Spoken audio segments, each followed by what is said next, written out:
Bien, pues vamos a seguir entonces con este modelo newtoniano que estaba comentando. Vamos a darle un poquito de profundidad porque es muy importante conocer dónde estamos, conocer cómo pensamos nosotros, nuestro subconsciente, conocer cómo piensa la gente para poder comprender cuáles son los cambios que tenemos que hacer en esa conciencia, ¿vale? Venimos de un modelo newtoniano que, como decía, es determinista. Se basa en objetos, en la existencia de objetos separados por un vacío que se considera inerte. No he comentado, determinista porque estoy poniendo normas, estoy poniendo ecuaciones. Si pongo una ecuación significa que puedo describir y puedo predecir las cosas. Y por tanto, siempre que este tren salga de esta estación a esta velocidad en este momento y este otro salga a esta velocidad en este momento, se van a encontrar en ese lugar, ¿vale? Como decía, considera que hay objetos separados y en el medio nada importante, nada que esté haciendo realmente un efecto.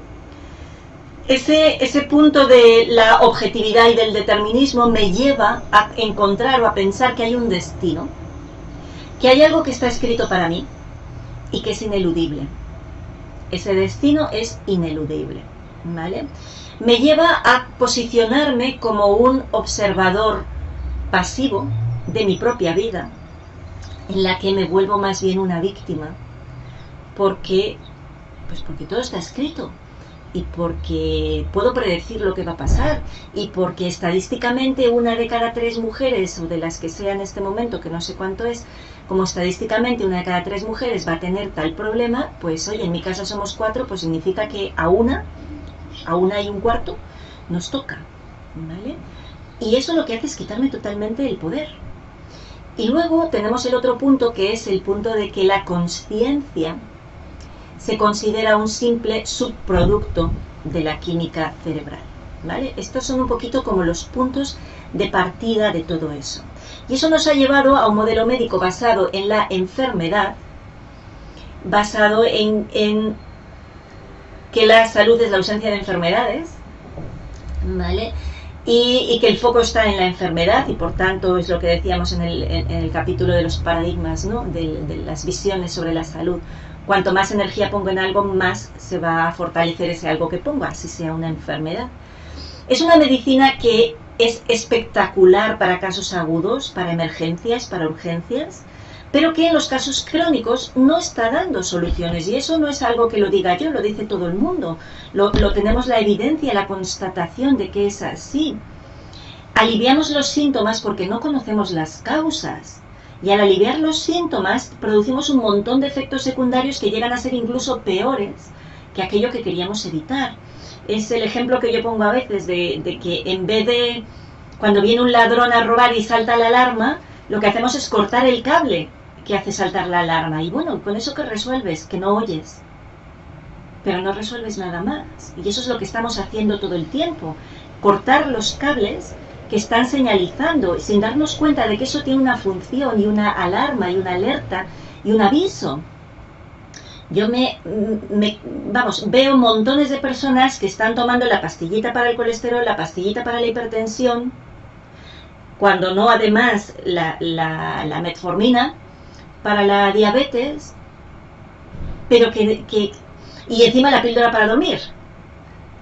Y sin embargo no relacionan nada de todo eso, no relacionan que eso tiene que ver con una forma de vivir que les está llevando pues directamente a la tumba, ¿vale? Y no lo quieren ver porque para ellos, desde ese paradigma, pues bueno, si tengo la tensión arterial alta, como va a ser idiopática, que quiere decir que es de etiología de causa desconocida, pues mira, no sé, pero la presión arterial alta es peligrosa, entonces no vamos a investigar más en las causas, tómate esta pastillita. La alimentación, hombre, sí, deberías dejar de comer tanto azúcar, tómate la metformina. Tapamos síntomas, pero claro, cada vez que yo al cuerpo lo regulo desde fuera, le estoy impidiendo que ponga en marcha los mecanismos de autorregulación. Y entonces, ¿qué pasa? Que el cuerpo pierde la capacidad de regularse. La tensión arterial es una respuesta del cuerpo cuando hay, por ejemplo, una inflamación. Por ejemplo, una inflamación en el digestivo. Entonces el cuerpo tiene, el corazón dice, hay que bombear más fuerte porque esto está inflamado y por aquí no pasa. Y bombea más fuerte. Si yo lo quito, ¿qué es lo que pasa? Que he cortado el cable que hace saltar la alerta. Y como no miro nada más, esa inflamación sigue y sigue y sigue y prospera.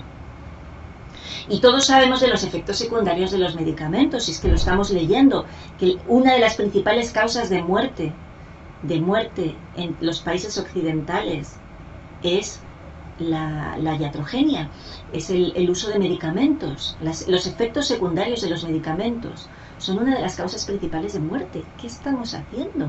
¿Qué estamos haciendo? Estamos cada vez detectando con más temprano un montón de enfermedades, estamos cada vez detectando con más rapidez el cáncer, por ejemplo, pero es que la tasa de mortalidad o la tasa de supervivencia sigue siendo la misma, a pesar de que detectamos muchísimos más casos, pero no porque los detectemos antes pasa nada, porque la aproximación que estamos teniendo quizás está basada en una premisa que no es la correcta y por eso no estamos teniendo los resultados. Y yo lo único que digo es, abramos la mente, no digo dejemos de hacer lo que estamos haciendo.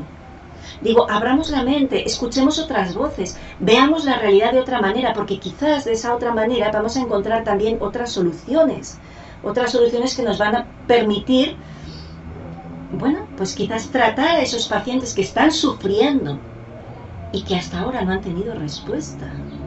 Simplemente vamos a intentar ver otras cosas.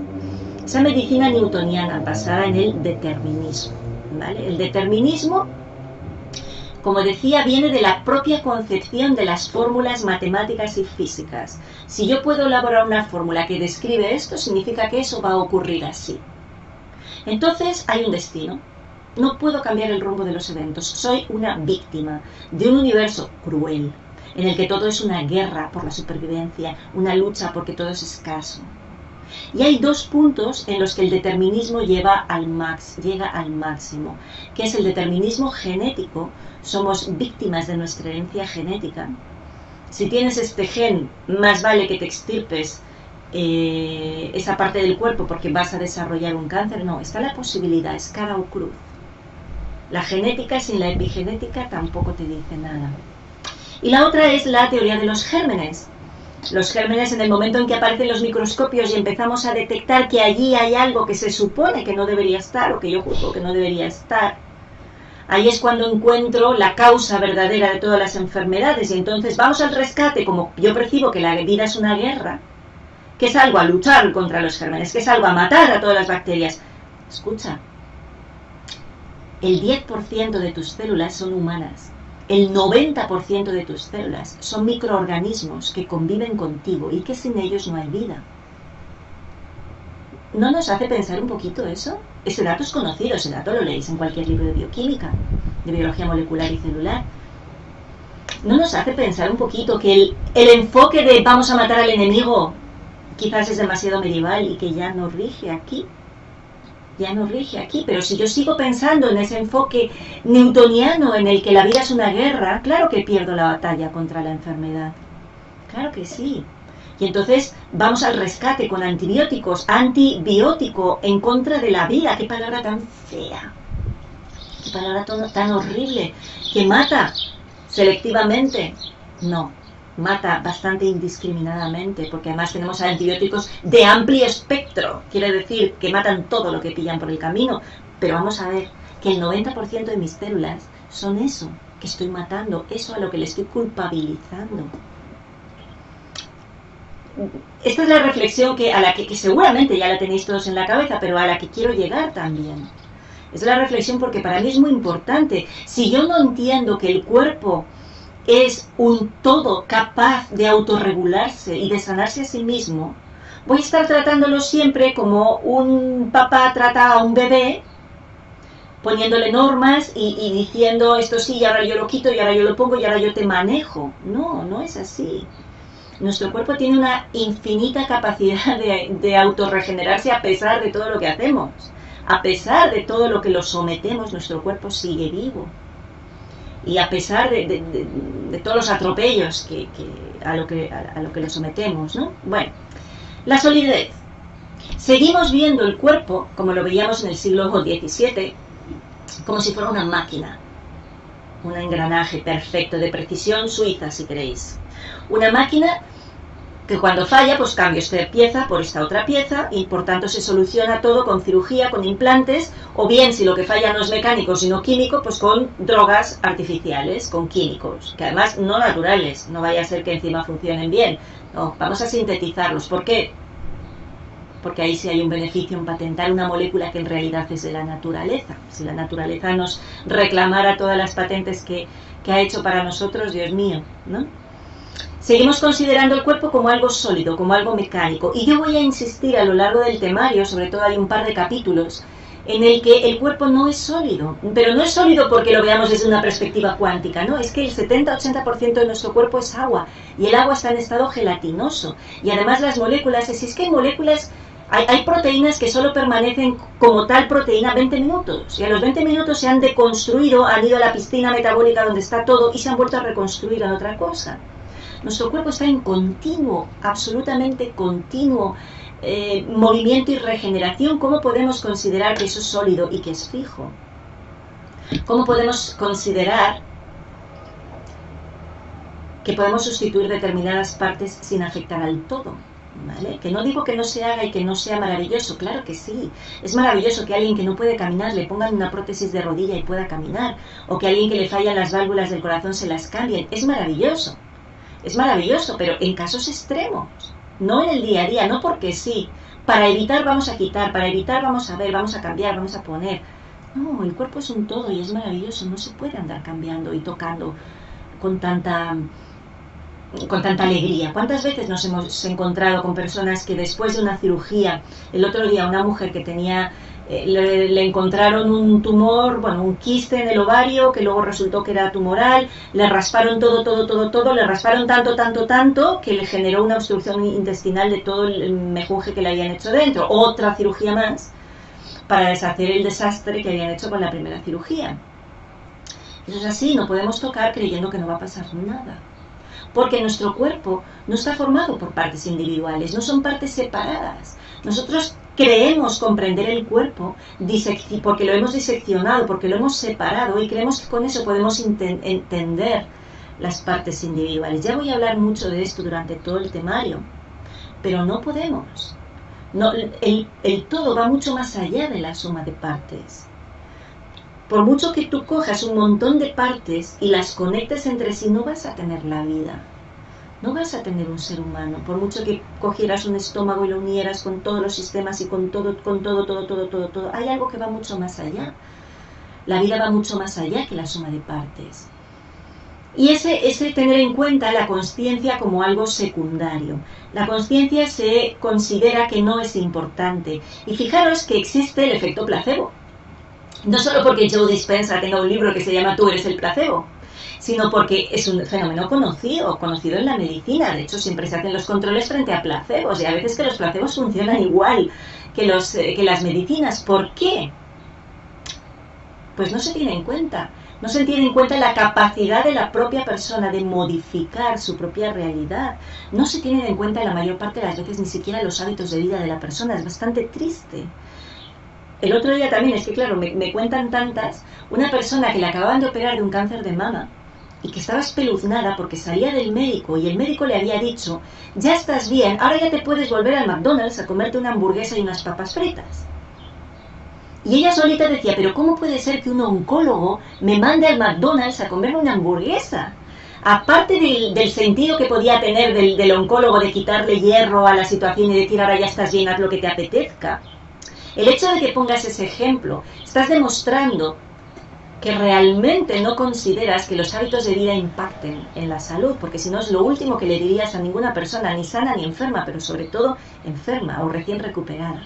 Jamás le dirías eso, le dirías disfruta y vete y haz lo que más te apetezca, vete a bailar pero no le pondrías ese ejemplo. Eso lo único que te está indicando es la inconsciencia en la que vivimos, exactamente lo que nos achacan de que la consciencia realmente no es importante, que es simplemente un subproducto bioquímico de una serie de neurotransmisores. Y yo me acuerdo en un programa de radio que me decían eso, ¿no? Algunos científicos dicen que la consciencia es solo un tema de bioquímica y que las experiencias pues si quieres llamarlas de una mente transracional o estados alterados de conciencia, pues son nada más que desajustes en tus neurotransmisores, ¿no? Y yo le contesté que, por supuesto, toda experiencia tiene un soporte biológico y que muy probablemente durante una experiencia de ese tipo tus neurotransmisores estén funcionando de una manera diferente.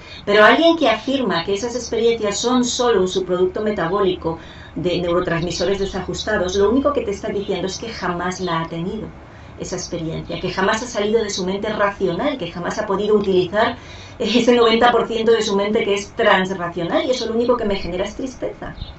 Tristeza hacia esa persona que no ha podido tener ese tipo de experiencias.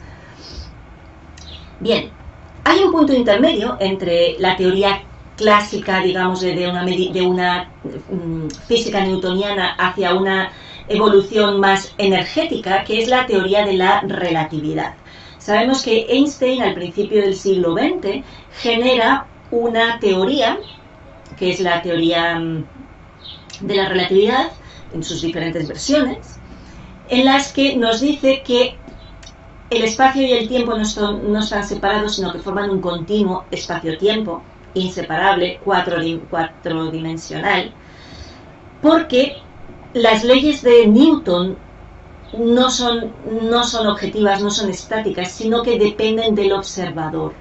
Son relativas al observador y a lo observado también, ¿vale? Y que dependiendo de las velocidades entre el uno y el otro, pues el tiempo y el espacio se pueden expandir o se pueden contraer.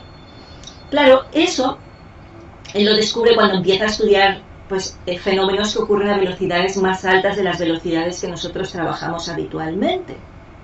Pero eso desafiaba, porque decir que las leyes dependen del observador significa que no hay nada objetivo, que todo depende del observador y de lo observado, y que dependiendo de cómo estén, en qué circunstancias estén, voy a obtener unos resultados u otros, y eso no es algo que nosotros tengamos evidencia.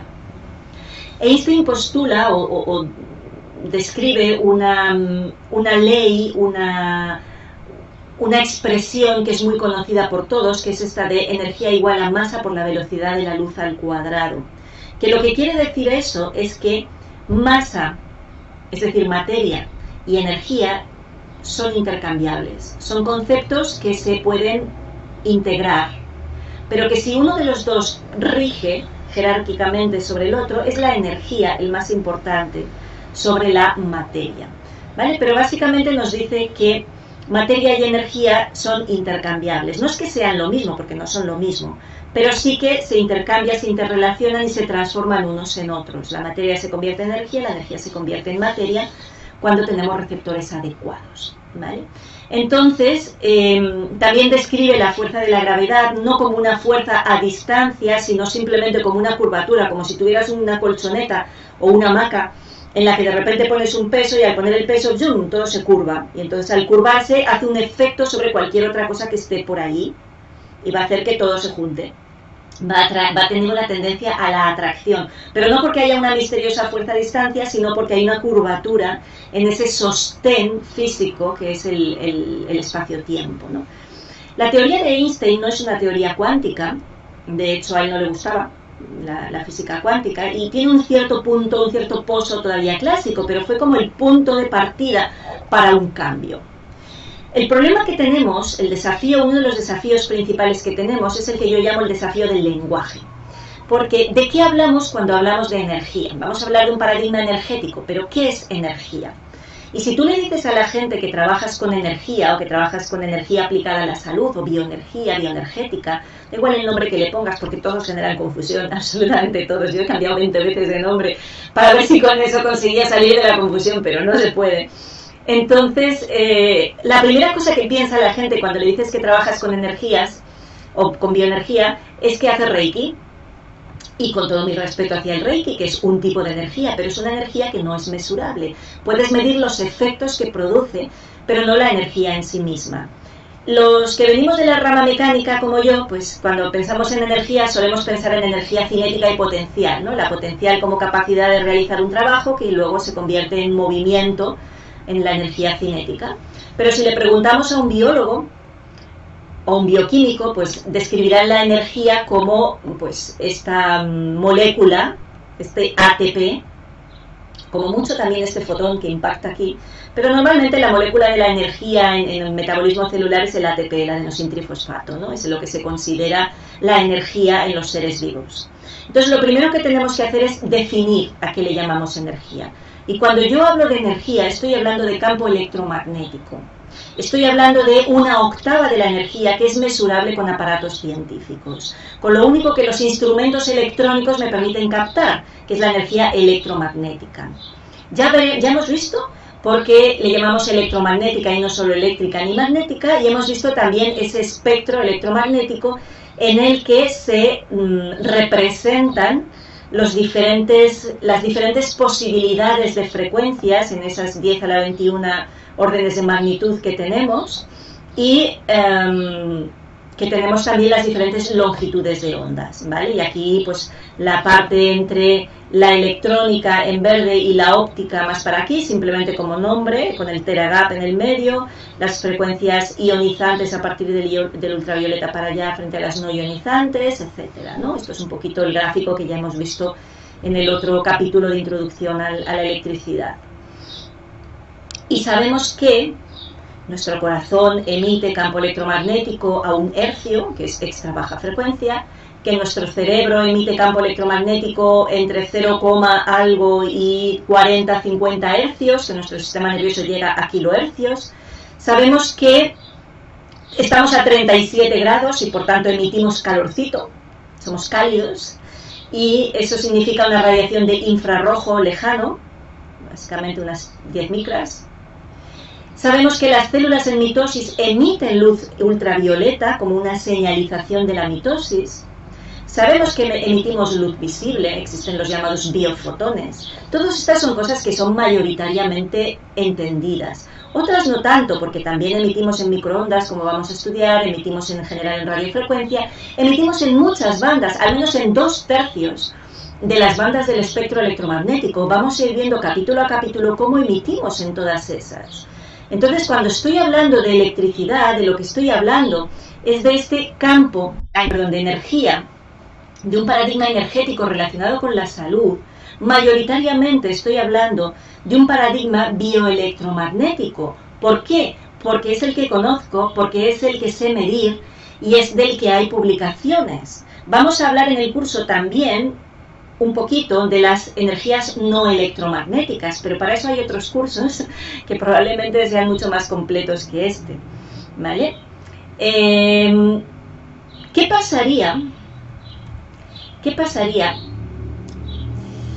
si se cumplieran algunas de las cosas que dice la teoría cuántica? Por ejemplo, que la realidad no es sólida. Por ejemplo, pues que una partícula puede estar en 2 lugares simultáneamente. Que no existe un universo, sino un multiverso, porque hay muchos o infinitos que pueden estar simultáneamente. ¿Qué pasaría si el futuro pueda afectar al pasado, como en aquella famosa película de Regreso al Futuro? ¿Qué pasaría? ¿Qué pasaría si las partículas se manifiestan por sí mismas desde el vacío? Donde no hay nada, ¡pum!, de repente emerge una partícula. ¿Qué pasaría si el vacío no estuviera vacío, sino que tuviera una cantidad infinita de energía, o casi infinita de energía? ¿Qué pasaría si nada fuera independiente e individual, sino que todo estuviese conectado con el resto? ¿Qué pasaría si fuera posible una comunicación a una velocidad más grande que la velocidad de la luz? Y eso es imposible según Einstein. ¿Qué pasaría si no solo las partículas pueden estar en distintos lugares, sino que yo me puedo bilocar y teletransportar? ¿Y qué pasaría si es mi consciencia la que crea la realidad? Fijaros que muchas de estas cosas las hemos escuchado en distintos contextos, en películas de ciencia ficción o de no ciencia ficción. Algunas las conocemos porque son más conocidas, algunas las podemos poner en duda, pero todo esto tiene que ver con el paradigma cuántico, tiene que ver con cada una de estas frases. Es una afirmación, es una aseveración de algo, que no es un qué pasaría si, es que la realidad no es sólida. El futuro afecta al pasado. Las partículas se manifiestan por sí mismas desde el vacío. Hay otras que no son tan fáciles de confirmar, porque la existencia de multiversos, pues que yo sepa, no ha ido nadie a otro multiverso, a otro universo a confirmarlo, ¿no? Pero bueno, y sí que hemos conseguido pues teletransportar partículas, por ejemplo, pero no seres, que yo sepa, organismos completos. Entonces es necesario, es imprescindible, absolutamente imprescindible, empezar a hacer un cambio de mentalidad. Y vamos a ir analizando estas distintas premisas, por qué es necesaria y hacia dónde van en función de lo que dice la ciencia. Hemos dicho que una de las premisas básicas de la visión newtoniana es el determinismo. Y frente al determinismo nos encontramos con la aleatoriedad y el libre albedrío. Uno de los principios básicos de la física cuántica es el principio de incertidumbre de Heisenberg. El principio de incertidumbre de Heisenberg dice que no podemos saberlo todo, que la incertidumbre es inherente a la naturaleza, que o conozco la cantidad de movimiento o conozco la posición, pero ambas cosas no las puedo conocer simultáneamente y que por tanto tengo que sentirme cómodo en ese desconocimiento, porque desconocimiento significa posibilidades, significa que no todo está escrito. De hecho, a nivel atómico, el determinismo está perdido. Está perdido por el simple hecho de que el observador modifica lo observado y altera el ritmo de la investigación. Esto yo sé que cuesta mucho, porque por mucho que yo mire esta pinza del pelo, no me da la sensación de que cambie nada, ¿vale? Y probablemente a algunos niveles no cambia nada. Es como esos koan japoneses en el que te dice, y si se cae un árbol en el medio de la selva donde nadie lo escucha, ¿hace ruido? ¿O qué ruido hace las palmas de la mano al aplaudir cuando solo aplaude una de ellas, ¿no? Son de esas cosas que te hacen realmente irte a otra manera de funcionar tu mente, mucho más relacionada con este concepto cuántico. Vale, podemos entender cómo el observador altera la realidad, por ejemplo, o altera el experimento del observado. Lo podemos, por ejemplo, visualizar cuando tienes un antropólogo que se va a una tribu en África que no ha estado nunca con blancos y se va a observarla. Y por el simple hecho de estar ahí, la tribu ya se comporta de otra manera. Eso sí es muy fácil de comprender. Pues es más o menos esa idea, ¿no? Que por el simple hecho de estar ahí ya estás alterando, ya estás modificando lo que está ocurriendo. Frente al determinismo, como decía, hay una incertidumbre que se puede ver de alguna manera como aleatoriedad, ¿no? Como algo que no sé y que si no sé probablemente pues sea muy aleatorio, sea azaroso. Pero no es azaroso. Lo que pasa es que si tú no tienes la información completa, puede ser que no entiendas cuál es la ley que rige. Le llamamos la teoría del caos a aquellos comportamientos que no tenemos la ley que los explica, ¿vale? Pero que yo no conozca la ley no significa que no exista, o que no conozca la causa no significa que no exista. Mi manera de comportarse puede resultar aleatoria para otras personas, pero no lo es. No lo es porque hay un objetivo, ¿vale? Entonces, el otro lado, la otra cara de la incertidumbre es las posibilidades. Si es incierto, es porque está abierto el final, y si está abierto significa que puedo elegir. Entonces, del otro lado de la incertidumbre está el libre albedrío, la capacidad de elegir. Entonces ya no hay un destino, porque hay una posibilidad de elegir, porque no todo está escrito, ¿vale? Y luego tenemos esa famosa dualidad onda-partícula, que también la he comentado en algún momento, de Schrödinger, que dice que, bueno, que las partículas existen como ondas y como partículas simultáneamente hasta que hay ¿quién? Pues el que altera la realidad es el observador consciente, que es el que tiene que observar. Schrödinger no solo habló mucho de la dualidad onda-partícula, sino que lo vamos a citar también en otros textos, porque bueno, también tenía una parte de consciencia bastante interesante. Este otro punto de la realidad no es sólida, ¿no? Ese ejemplo de la manzana que cae de Newton, pues bueno, la realidad no es sólida, o sea que la manzana igual ni cae o cae hacia arriba. Y las leyes de Newton no funcionan a nivel atómico, funcionan a nivel macro, a nivel de cositas que yo pueda tener un tamaño relativamente parecido al mío, pero no funciona a nivel microscópico, a nivel atómico. Si nos imaginamos que el tamaño de una manzana es el tamaño de la Tierra, para ver proporciones, si pudiéramos expandir una manzana, mirarla con el microscopio y hacerla tan grande como la Tierra, veríamos que los átomos de esa manzana son del tamaño de cerezas. Imaginaros, una manzana ampliada hasta el tamaño de la Tierra y los átomos que forman esa manzana serían como cerezas, que están por ahí dispersados, que solo el 0,0000010 ceros y un 1. Esa es la proporción de materia que hay. Pero la materia dentro de un átomo, sabemos que el átomo tiene el núcleo y la corteza formada por electrones, los electrones se considera que no tienen masa. Entonces la masa del átomo está en el núcleo. Y el núcleo se sabe que está formado 98% por vacío y solo el 2% de ese núcleo de un átomo, que es el 0,10% de la materia, son los quarks, que son la parte de masa del núcleo. Pero los quarks al final se acaban considerando que no tienen masa. No tienen volumen. Si no tienen volumen, ¿dónde están? ¿Qué son? ¿Qué es material? Si al final resulta que solo el 0,0 y todos los ceros que queráis, es decir, la infinitésima parte de la materia realmente es materia y ese último bloque material resulta que tiene volumen cero, ¿qué es materia? ¿Cuál es la diferencia entre la materia y el vacío? Esta es la descripción de un átomo newtoniano con su núcleo y su corteza de electrones, el núcleo formado por protones y neutrones. Y este es un átomo cuántico. Y como decía Bruce Lipton, no es que haya ningún error en esta foto, es que se considera así, vacío, porque solo el 0,000 y todos los ceros que queráis, 1 es materia y lo demás es todo vacío. Otra de las premisas que es necesario cambiar es la sensación de separatividad. Es ese que cada palo aguante su vela. Es ese yo estoy aquí, naces solo y te mueres solo. Es el de es tu problema. No, nada es tu problema, todo es nuestro, porque no existe un tú y un yo.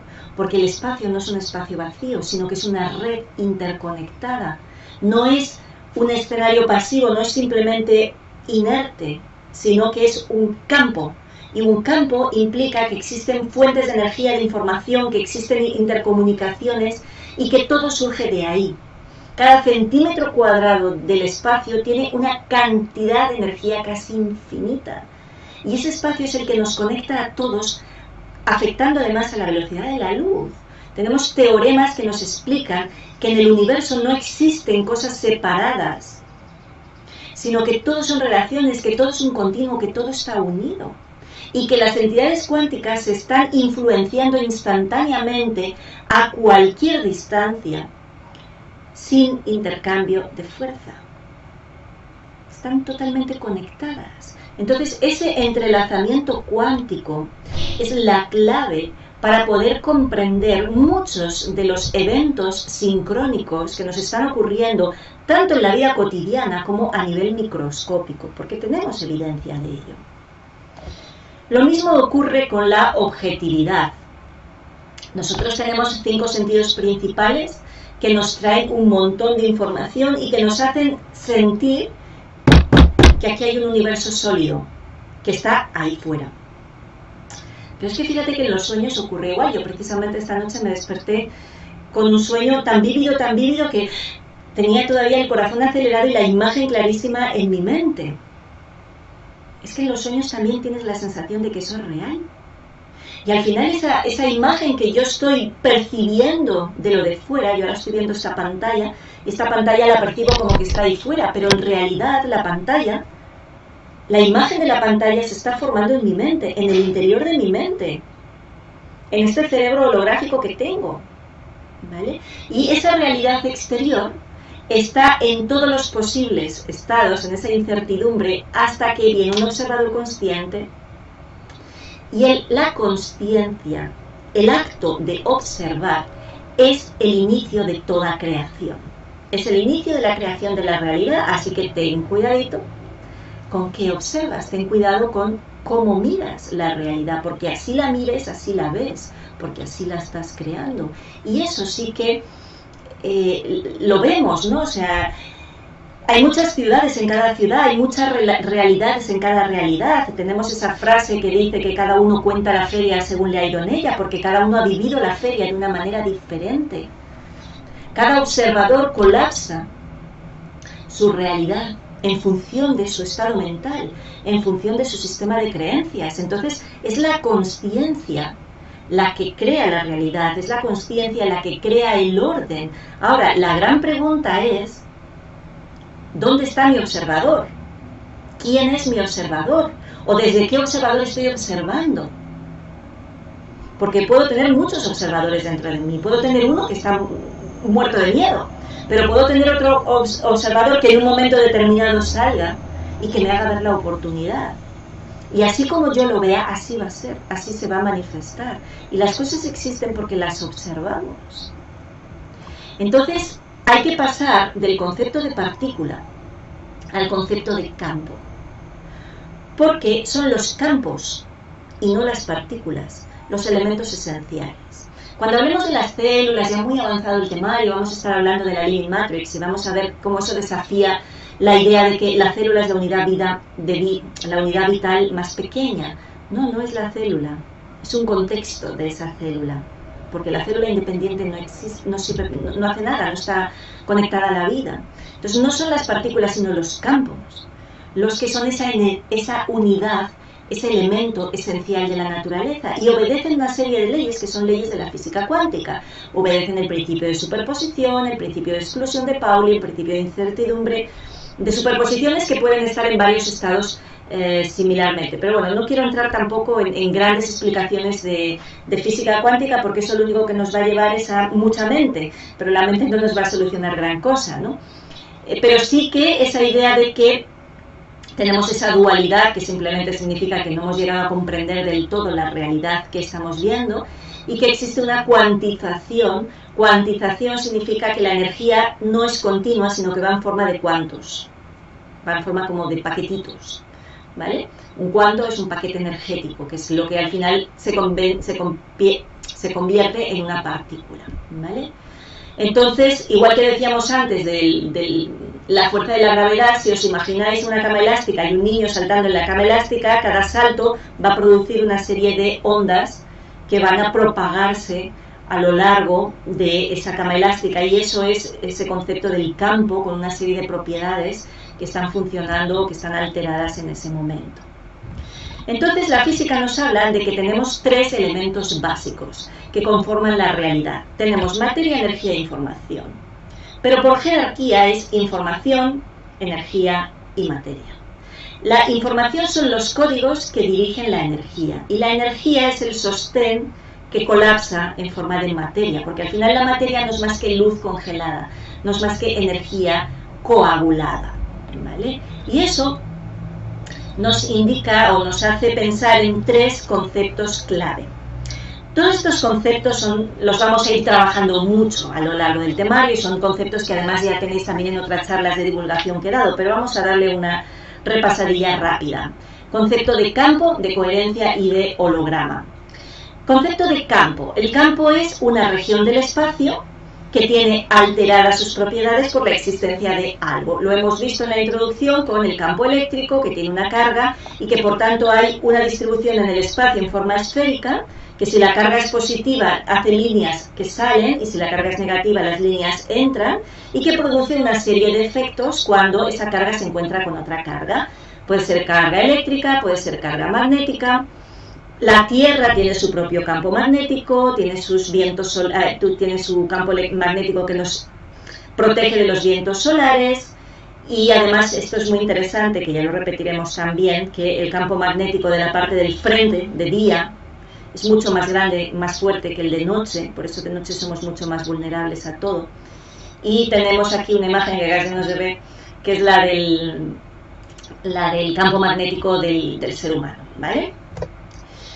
La palabra coherencia, hay un capítulo entero con 5 vídeos más uno de introducción que habla solo de coherencia, así que no le voy a dar más importancia. Ahora también tenéis un vídeo de Mindalia que habla solo de la coherencia. Aquí solo recordar que cuando hablamos de luz blanca estamos hablando de luces de muchos colores y que si elegimos solo un color significa que nos quedamos con una frecuencia, y que la palabra coherencia, cuando estamos hablando de ondas, estamos hablando de sincronicidad de ondas, que no es el mismo concepto que la coherencia biológica.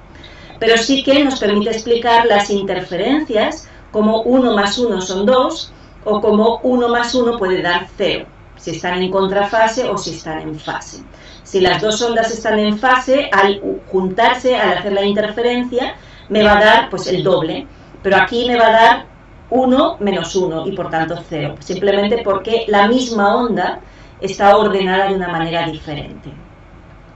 El concepto de holograma es el concepto que relaciona el todo y la parte. Un holograma es una técnica de fotografía que lo que hace es que tienes un rayo, una luz láser, que esa luz pasa por un divisor, de manera que un haz de luz va a referencia a la placa fotográfica y el otro haz de luz pasa, a través de una serie de espejos y de lentes, pasa por el objeto que quiero fotografiar. Y luego se produce una interferencia entre ese haz de referencia y ese haz que ha pasado por el objeto. Y eso me va a producir un patrón, aquí. Un patrón en forma de bandas, que no veré nada a no ser que lo ilumine con la luz adecuada, pero que si lo ilumino con la luz adecuada, veré una imagen aparentemente tridimensional, aunque está sobre una placa plana, pero con una característica muy importante, que es que si yo corto la orejita de Yoda, lo que voy a ver y lo ilumino correctamente no es la orejita de Yoda, sino a un Yoda pequeñito, con menos detalle. Pero lo que me dice es que en cada una de las partes está la información del todo. ¿Vale? Y que por tanto, bueno, solo sabemos que en cada célula está la información de todas las células. Lo que pasa es que no todas está activa. Está activa la información de una célula en concreto, pero inactivamente está la información del todo. Y por eso podemos clonar. ¿Vale? Y este concepto holográfico en las ondas es muy fácil de ver, porque cuando tú tienes un haz de ondas y pasa por un agujero, ese haz se convierte en un nuevo frente de ondas. ¿Vale? Y este es el ejercicio, no sé por qué está aquí, porque sería de otra diapositiva, pero bueno, es cuando la diferencia del observador, ¿no? El experimento de la doble rendija, lo que nos hizo constatar fue ese efecto del observador. Cuando no había instrumento de medición, y hacíamos pasar una radiación por las dos rendijas, se comportaba como una onda y daba un patrón de interferencia típico de ondas. Pero cuando poníamos un instrumento de medición para observar, inmediatamente esa onda se convertía en partículas y me salían directamente las dos rejillas. Y eso fue lo que llevó el experimento de la doble rendija, llevó a la conclusión de que realmente el observador, a la confirmación de que el observador modifica la realidad. Bien. Vamos a hacer una pequeña pausita aquí.